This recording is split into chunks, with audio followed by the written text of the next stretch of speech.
As you've been watching these results come in, as polls close, as they close ever westward across the United States, that sense that Obama gets a second term, just how strong is that growing now?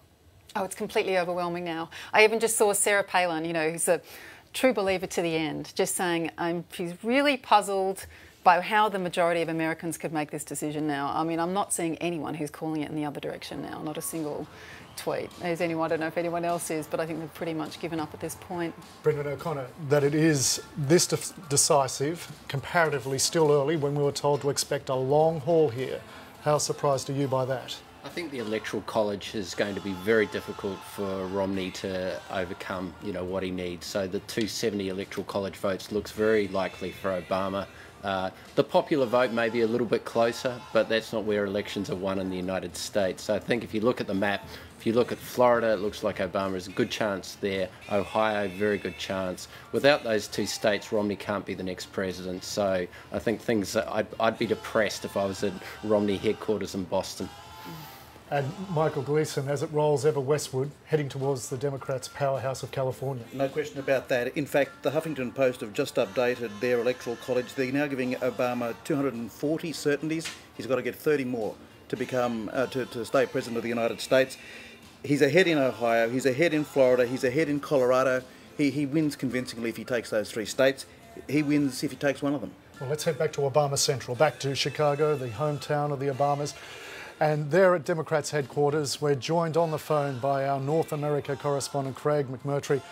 Craig, you mentioned earlier the word tension. That sense of tension, I presume, is giving way now to excitement. Yes, really excitement and indeed joy. Supporters have crammed now into the McCormick Centre around the stage where they're expecting to see the President of the United States, Barack Obama, sometime in the next hour, they hope.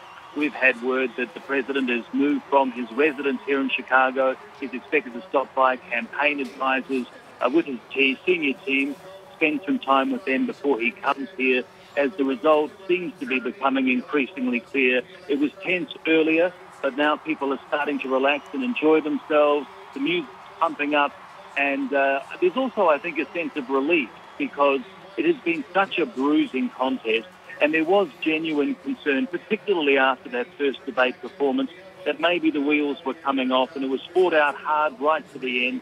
But again, all eyes on Ohio, on Florida.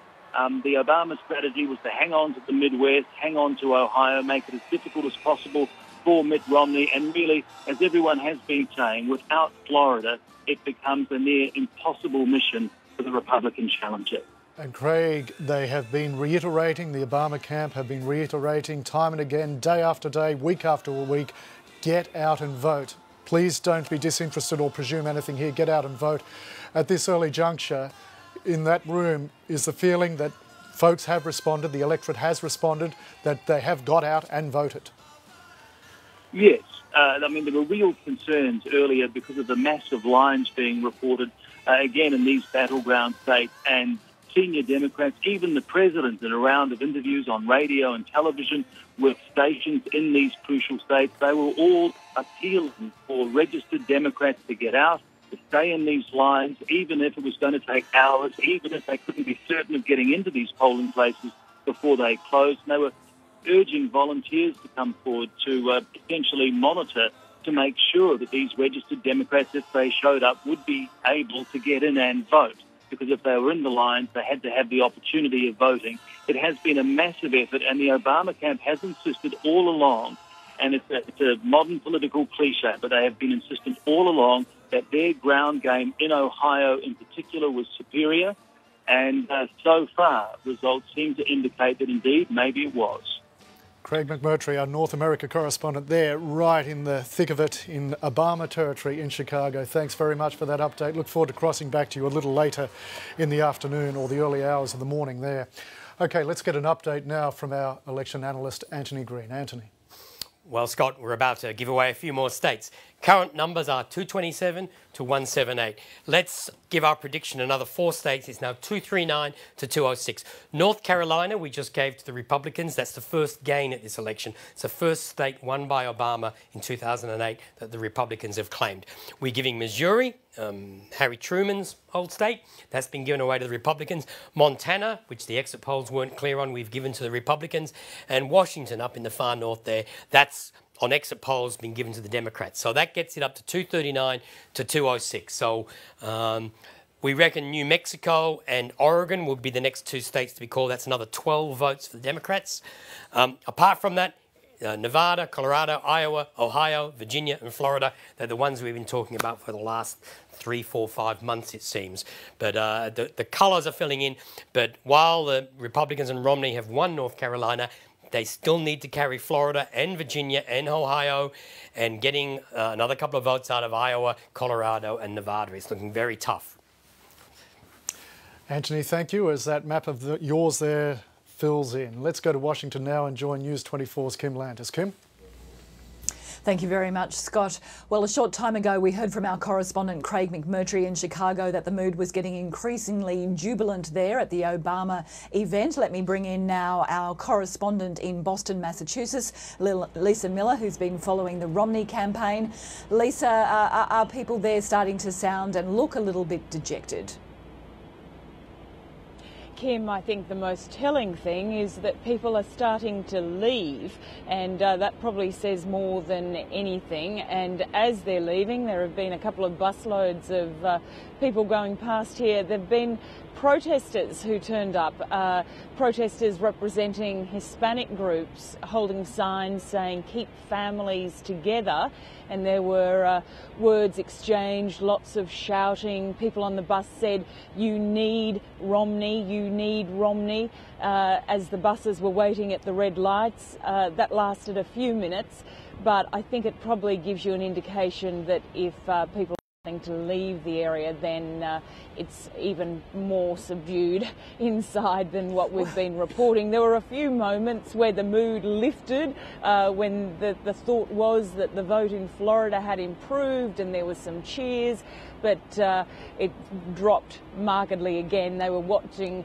Sarah Palin, I think, as Julia Baird was mentioning, Sarah Palin talking about already the wash up and blaming the auto bailout conditions in Ohio as being favourable for Barack Obama, and that was one of the reasons why this election had not gone the way Republicans had hoped it would.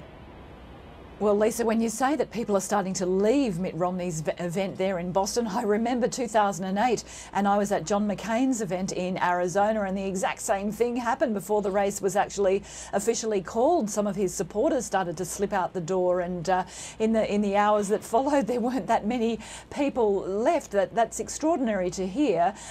Is there any indication from the Romney campaign about whether the candidate, whether Mitt Romney and his family may soon make an appearance at that event in Boston? I've not heard anything, Kim. Others may be more educated on that if they've been tuning into Twitter over the last little while, but I certainly haven't got any news in that regard. We heard from Craig Romney, Mitt Romney's son, gosh, it'd be an hour and a half or so ago, where he was still speaking the lines from the campaign, but we've now also heard from Republican strategists like Nicole Wallace, who was a big part of the campaign, talking about how well the Democrat ground operation had gone, and there'll be a lot of focus on that because the Democrats always said they had a better one, but the Republicans thought they had improved their actions on the ground, getting people out to vote, and it would appear that it has not matched the Democrats at all. Another thing that Sarah Palin was mentioning, and I'm wondering whether this is going to end up being a line from the Republicans as they head into whatever the next few weeks hold. And of course, we're not writing off the election, but it is looking pretty hard for Mitt Romney at this stage. That Sarah Palin was suggesting that, you know, there's no clear mandate here for the president. He's still got the problems that were facing the nation before and facing the Congress and the Senate and all the rest of it, and no sort of indication that there were going to be hands across the divide from the Republicans if in fact Mitt Romney ends up losing this election.